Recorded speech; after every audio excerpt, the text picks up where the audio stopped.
Hello, everyone. Welcome to the Collecting Vintage Unopened podcast. My name is Brandon Stewart. This is a podcast that's devoted to discussing anything and everything in regards to the collecting of vintage unopened sports and non-sports cards.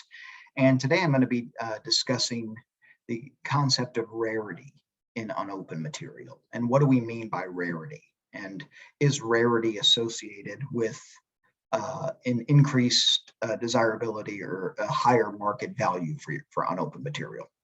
And I think it's an important starting point would be, and one thing that I try to make clear whenever I'm trying to explain unopened collecting to someone that maybe just collects sports cards out of the package, right? What makes it different? I would just try to make it clear to them that you can't think about it in regards to the value of the cards in the pack. You have to think about it in regards to the rarity of the item. Right, the rarity of the fact that you have an item that these cards are in their original state, in the original packaging. How rare is that item, right? How rare is it to have this particular year or this particular product in its original packaging, right? That's where a lot of the desirability in unopened comes from, is how rare is it, right? And there are, 1972 tops, for example, is a tough year to find in rack packs. It's probably one of the rarest rack packs of the 1970s, in my experience. It's an incredibly desirable pack. When one comes on the market, there's a lot of anticipation, right? There's excitement about it. People, want that item, and they know that they may not see another one for a few years, right? You could make the case with other years as well that are like that. So it's important to understand it's not that, in a given in this example, in a 1972 tops pack, right? The value of most of the cards, you could open that pack and you could easily have $1 to $2 worth of cards, right? When you open the pack up. And so you can't think about the value of unopened in regards to that. You have to think about it in regards to, okay, it's not the fact that this is a 1972 tops and that there's $2 worth of cards in here. It's the fact that this pack survived intact all this time, and there's so few of them in the original packaging that this is a very desirable item, right? So that's the first idea that relates to rarity that I think people need to understand, right? And rarity can take different forms. Right. So there's the example I just gave where there's just not a lot of a given product out there. Right. 1972 tops rack packs. That's an example. That's just tough to find. Right. But there's also rarity in the combination of cards that are showing in an unopened pack. Right. So, for example, if you, anyone that wants a 1983 tops rack pack, assuming you have, $50 or so to spend, you can pick one up with all common showing for $50, give or take, any day of the week. Right. However, if you have a 1983 Topps rack pack and it has the Ryan Sandberg rookie on top, along with Tony Gwynn's rookie on top, right? That's a much scarcer item compared to an average 1983 Topps rack pack. That's a very desirable item. Right, that is a pack that is substantially more valuable than a pack that is just as common showing.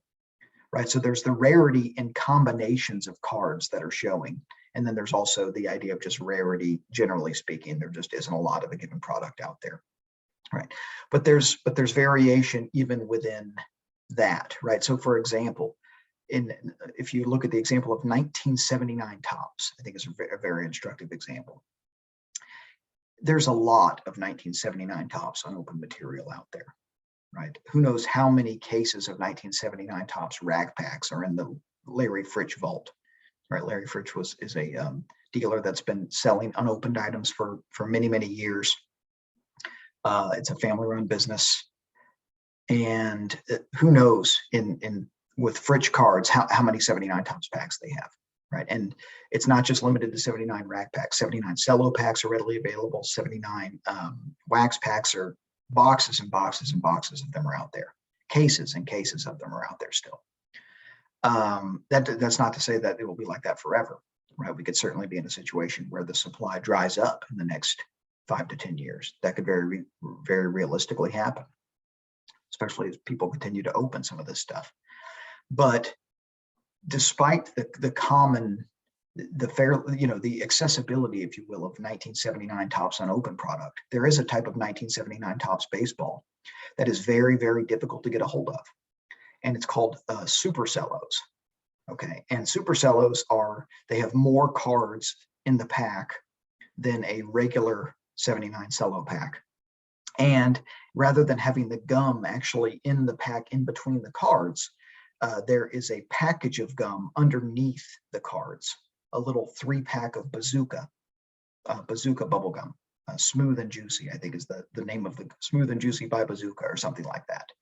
So it's the same exact cards, right? This is a great example to show how Rarity works on unopened, right? It's the cards are no more valuable once you take them out of the package.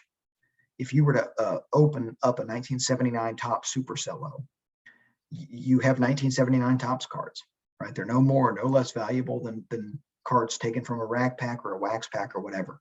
It's having the cards in that particular type of packaging that makes them potentially more desirable, because it's harder to find the cards in that specific type of original packaging.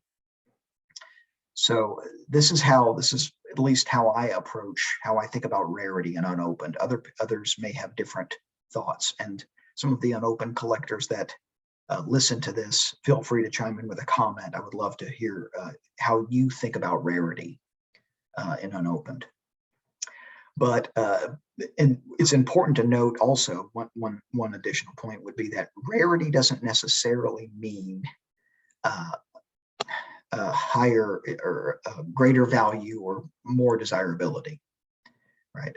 So 1983 Donruss cello rack packs, okay, rack packs where you can see through, you can see each cell of the pack, right? On the front you have a card, on the back you have a puzzle with Donruss rack packs, right? So, and you can see the card on the front, you can see the back of the puzzle on the back of the pack. Different than what we would call a wax rack, right? Which has 3 wax packs in it that just hung on a rack.